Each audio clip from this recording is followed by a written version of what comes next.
ವಾರ್ತೆಯ ಮುಖ್ಯಾಂಶಗಳು.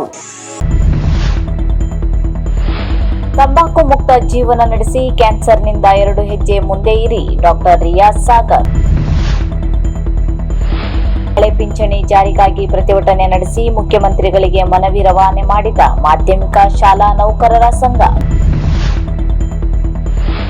ಕದಂಬ ರತ್ನಾಕರರ ಭಾವಗೀತೆಯನ್ನು ಲೋಕಾರ್ಪಣೆಗೊಳಿಸಿದ ತಹಸೀಲ್ದಾರ್ ಪುಟ್ಟರಾಜ ಗೌಡ. ಸಮಾಜ ಬಾಂಧವರ ಸಭೆ ಕರೆಯಲು ನಾಮಧಾರಿ ಸಂಘಕ್ಕೆ ಆಗ್ರಹಿಸಿರುವ ತೋಟಪ್ಪ ನಾಯ್ಕ್. ಗೃಹಲಕ್ಷ್ಮಿ ಯೋಜನೆಯಿಂದ ಮಹಿಳೆಯರ ಆರ್ಥಿಕ ಸಬಲೀಕರಣ ಶಾಸಕ ಭೀಮಣ್ಣ ನಾಯ್ಕ್. ತಾಲೂಕಾ ನಾಮಧಾರಿ ಅಭಿವೃದ್ಧಿ ಸಂಘದವರು ಸಮುದಾಯ ಭವನ ನಿರ್ಮಾಣಕ್ಕೆ ಸಮಾಜ ಬಾಂಧವರ ಸಹಕಾರ ಕೇಳಿದ್ದಾರೆ. ನಾವು ಸಂಘದ ಪದಾಧಿಕಾರಿಗಳಲ್ಲಿ ಮನವಿ ಮಾಡಿಕೊಳ್ಳುವುದೇನೆಂದರೆ, ತಕ್ಷಣ ಸಮಾಜ ಬಾಂಧವರ ಸಭೆ ಕರೆದು ಸಂಘದ ಬೈಲಾ ಬಗ್ಗೆ, ನಿಯಮಾವಳಿಗಳ ಬಗ್ಗೆ, ಸಂಘದ ಅಧ್ಯಕ್ಷರ ಆಯ್ಕೆ ಪ್ರಕ್ರಿಯೆ, ಅಧ್ಯಕ್ಷರ ಅವಧಿ, ಪದಾಧಿಕಾರಿಗಳ ಆಯ್ಕೆ ಪ್ರಕ್ರಿಯೆ ಬಗ್ಗೆ ಮಾಹಿತಿ ನೀಡಬೇಕೆಂದು ನಾಮಧಾರಿ ಸಮಾಜದ ಪ್ರಮುಖರು ಹಾಗೂ ಸಿದ್ದಾಪುರ ಬಿಜೆಪಿ ಮಂಡಲ ಪ್ರಧಾನ ಕಾರ್ಯದರ್ಶಿ ತೋಟಪ್ಪ ನಾಯ್ಕ ಆಗ್ರಹಿಸಿದ್ದಾರೆ. ಈ ಕುರಿತು ಪಟ್ಟಣದ ಬಾಲಭವನದಲ್ಲಿ ಪತ್ರಿಕಾಗೋಷ್ಠಿಯಲ್ಲಿ ಮಾತನಾಡಿದ ತೋಟಪ್ಪ ನಾಯ್ಕ ಹೊಸೂರಿವರು, ಸಮಾಜದ ಕಟ್ಟಕಡೆಯ ವ್ಯಕ್ತಿಯೂ ಕೂಡ ನಿರ್ದಿಷ್ಟ ಫೀಸ್ ತುಂಬಿ ಸಂಘದ ಸದಸ್ಯರಾಗಬಹುದು, ಸಂಘದ ಕಾರ್ಯ ಚಟುವಟಿಕೆಗಳಲ್ಲಿ ಪಾಲ್ಗೊಳ್ಳಬಹುದು. ಸಂಘ ಸಮಾಜದ ಜನರ ಅಭಿವೃದ್ಧಿಗೆ ಬದ್ಧವಾಗಿದೆ ಎಂದು ವಿಶ್ವಾಸ ಮೂಡಿಸಬೇಕು. ಎಲ್ಲರನ್ನೂ ಒಟ್ಟಿಗೆ ತೆಗೆದುಕೊಂಡು ಹೋಗಿ ಸಭಾಭವನ ಉದ್ಘಾಟನೆ ಕಾರ್ಯಕ್ರಮದಲ್ಲಿ ಸಮಾಜದ ಎಲ್ಲರೂ ಖುಷಿಯಿಂದ ಪಾಲ್ಗೊಳ್ಳುವಂತೆ ಮಾಡಬೇಕು. ಸಮಾಜದ ಪ್ರತಿಯೊಂದು ಮನೆಯಲ್ಲೂ ಹಬ್ಬದ ವಾತಾವರಣ ನಿರ್ಮಾಣವಾಗುವಂತೆ, ಸಮಾಜದ ಎಲ್ಲ ಸಹಕಾರ ಸಿಗುವಂತೆ ಮನವರಿಕೆ ಮಾಡಬೇಕೆಂದು ಮನವಿ ಮಾಡುತ್ತಿದ್ದೇವೆ ಎಂದರು. ಪತ್ರಿಕಾಗೋಷ್ಠಿಯಲ್ಲಿ ಮಾದೇವ್ ನಾಯ್ಕ ಕೋಲರ್ಸಿ, ತಿಮ್ಮಪ್ಪ ನಾಯ್ಕ ತ್ಯಾರ್ಸಿ, ಕೃಷ್ಣಮೂರ್ತಿ ನಾಯ್ಕ ಐಸೂರು, ತೋಟಪ್ಪ ನಾಯ್ಕ ಮೊದಲಾದವರು ಉಪಸ್ಥಿತರಿದ್ದರು. ಅವತ್ತು ನಮ್ಮ ಸಮಾಜದ ಪ್ರಬಲ ನಾಯಕರಾದಂತಹ ಶ್ರೀಯುತ ದಿವಂಗತ ಬಂಗಾರಪ್ಪನವರನ್ನು ಕರೆಸಿ ಹೊಸೂರಿನಲ್ಲಿ ನಾಮಧಾರಿ ಸಮುದಾಯ ಭವನ ನಿರ್ಮಿಸಲು ಶಂಕುಸ್ಥಾಪನೆಯನ್ನು ಮಾಡಿ, ಸರ್ಕಾರದ ಅನುದಾನಗಳಿಂದ ಹಾಗೂ ದಾನಿಗಳ ಸಹಕಾರದಿಂದ ಅವತ್ತು ಹೊಸೂರಿನಲ್ಲಿ ನಾಮಧಾರಿ ಸಮುದಾಯ ಭವನದ ಕಟ್ಟಡದ ಒಂದು ಅತ್ಯುತ್ತಮ ಪ್ಲಾನ್ನೊಂದಿಗೆ ಸುಸಜ್ಜಿತ ಕದಂಬ ಮ್ಯೂಸಿಕ್ ಸ್ಟುಡಿಯೋದಲ್ಲಿ ನಡೆದ ಗೀತೆ ಬಿಡುಗಡೆ ಕಾರ್ಯಕ್ರಮದಲ್ಲಿ ತಹಸೀಲ್ದಾರ್ ಪುಟ್ಟರಾಜ ಗೌಡ ಅವರು ಕದಂಬ ರತ್ನಾಕರ ರಚಿಸಿ ರಾಗ ಸಂಯೋಜನೆ ಮಾಡಿದ ಕಂಡೆ ನಾನು ದೇವರನ್ನು ಗೀತೆಯನ್ನು ಲೋಕಾರ್ಪಣೆಗೊಳಿಸಿದರು.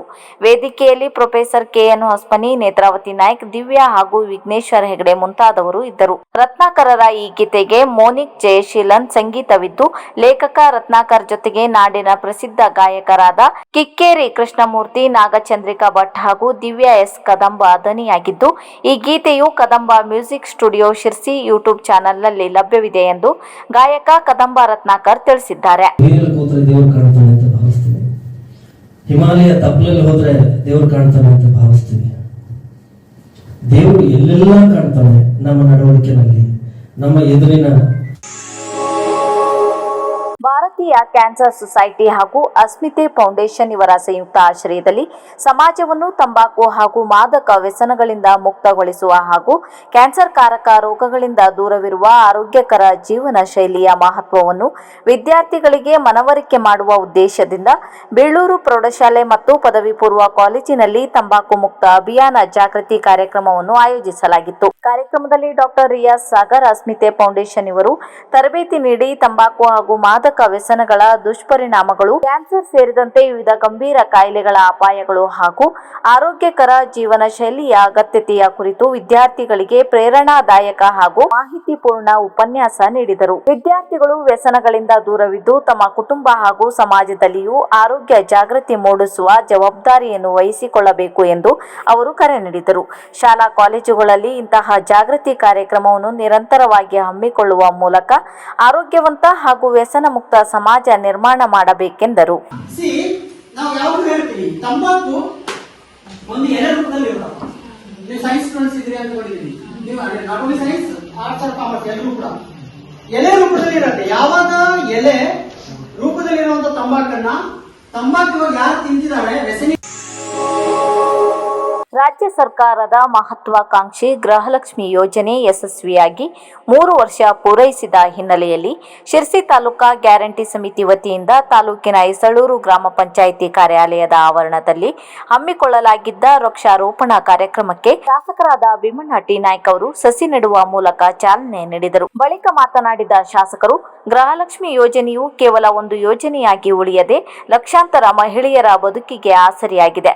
ಪ್ರತಿ ತಿಂಗಳು ಮಹಿಳೆಯರ ಖಾತೆಗೆ ತಲುಪುತ್ತಿರುವ ಹಣವು ಅದರಲ್ಲಿ ಆತ್ಮವಿಶ್ವಾಸವನ್ನು ತುಂಬಿದ್ದು ಆರ್ಥಿಕ ಸಬಲೀಕರಣಕ್ಕೆ ದಾರಿದೀಪವಾಗಿದೆ. ಗೃಹಲಕ್ಷ್ಮಿಯ ಯಶಸ್ಸಿನ ಸಂಭ್ರಮವನ್ನು ಪ್ರಕೃತಿಯನ್ನು ರಕ್ಷಿಸುವ ವೃಕ್ಷಾರೋಪಣದಂತಹ ಸತ್ಕಾರ್ಯದ ಮೂಲಕ ಆಚರಿಸುತ್ತಿರುವುದು ಶ್ಲಾಘನೀಯ ಎಂದು ತಿಳಿಸಿದರು. ಇದೇ ಸಂದರ್ಭದಲ್ಲಿ ಗೃಹಲಕ್ಷ್ಮಿ ಯೋಜನೆಯಿಂದ ಮಹಿಳೆಯರಿಗೆ ಆಗುತ್ತಿರುವ ಅನುಕೂಲಗಳು ಹಾಗೂ ಅವರ ಜೀವನ ಮಟ್ಟದಲ್ಲಿ ಕಂಡುಬಂದಿರುವ ಸಕಾರಾತ್ಮಕ ಬದಲಾವಣೆಗಳ ಕುರಿತು ಶಾಸಕರು ಸುದೀರ್ಘವಾಗಿ ಮಾತನಾಡಿದರು. ಕಾರ್ಯಕ್ರಮದಲ್ಲಿ ಜಿಲ್ಲಾ ಹಾಗೂ ಶಿರಸಿ ತಾಲೂಕು ಗ್ಯಾರಂಟಿ ಸಮಿತಿಯ ಪದಾಧಿಕಾರಿಗಳು, ಸದಸ್ಯರು, ತಾಲೂಕು ಕಾರ್ಯನಿರ್ವಹಣಾ ಅಧಿಕಾರಿಗಳು, ಪಿಡಿಒ, ಪಂಚಾಯತ್ ಸಿಬ್ಬಂದಿ ವರ್ಗ, ಅಂಗನವಾಡಿ ಕಾರ್ಯಕರ್ತೆಯರು, ಪ್ರಮುಖರು, ಗ್ರಾಮಸ್ಥರು ಹಾಗೂ ಹೆಚ್ಚಿನ ಸಂಖ್ಯೆಯಲ್ಲಿ ಮಹಿಳೆಯರು ಉಪಸ್ಥಿತರಿದ್ದರು.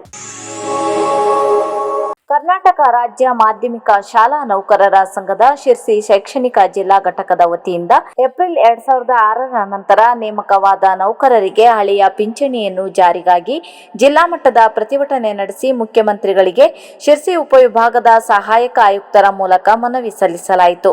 ಈ ಸಂದರ್ಭದಲ್ಲಿ ಜಿಲ್ಲಾ ಘಟಕದ ಅಧ್ಯಕ್ಷರಾದ ನಾರಾಯಣ್ ದಾಯಿಮನೆ, ಪ್ರಧಾನ ಕಾರ್ಯದರ್ಶಿ ದಿನೇಶ್ ನೇತ್ರೇಕರ್, ಕೇಂದ್ರ ಸಮಿತಿ ಸದಸ್ಯರಾದ ಎಂ ರಾಜಶೇಖರ್ ಶಿರಸಿ, ತಾಲೂಕಾ ಘಟಕದ ಅಧ್ಯಕ್ಷರಾದ ಸವಿತಾ ಭಟ್, ಪ್ರಧಾನ ಕಾರ್ಯದರ್ಶಿಗಳಾದ ಬಸಪ್ಪ ತಳವಾರ್, ಸಿದ್ದಾಪುರದ ಅಧ್ಯಕ್ಷರಾದ ಗುರು ಶಾಂತಪ್ಪ, ಯಲ್ಲಾಪುರದ ಅಧ್ಯಕ್ಷರಾದ ವಿನಾಯಕ್ ಹೆಗಡೆ, ಪ್ರಧಾನ ಕಾರ್ಯದರ್ಶಿಗಳಾದ ಶರಣಬಸವ ಬೇವಿನಕಟ್ಟಿ ಹಾಗೂ ಎಲ್ಲಾ ತಾಲೂಕುಗಳ ಅನುದಾನಿತ ಪ್ರೌಢಶಾಲೆಗಳ ನೌಕರರು ಭಾಗವಹಿಸಿದರು.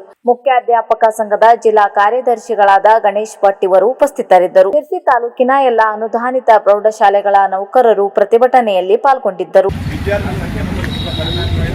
ಹಾಗಾಗಿ ಈ ಎಲ್ಲ ಮಾರ್ಗಗಳನ್ನು ಮಾಡುವುದರಿಂದ ನಮಗೆ ಹೋರಾಟದ ಮಾರ್ಗವನ್ನು ನೀಡಬೇಕಾಯಿತು. ಹಾಗಾಗಿ ಇವತ್ತು ನಾವು ಮಾನ್ಯ ಸಿದ್ಧಾಂತವಾಗಿ ಈ ಒಂದು ಮನವಿಯನ್ನು ನೀಡ್ತಾ ಇದ್ದೀವಿ.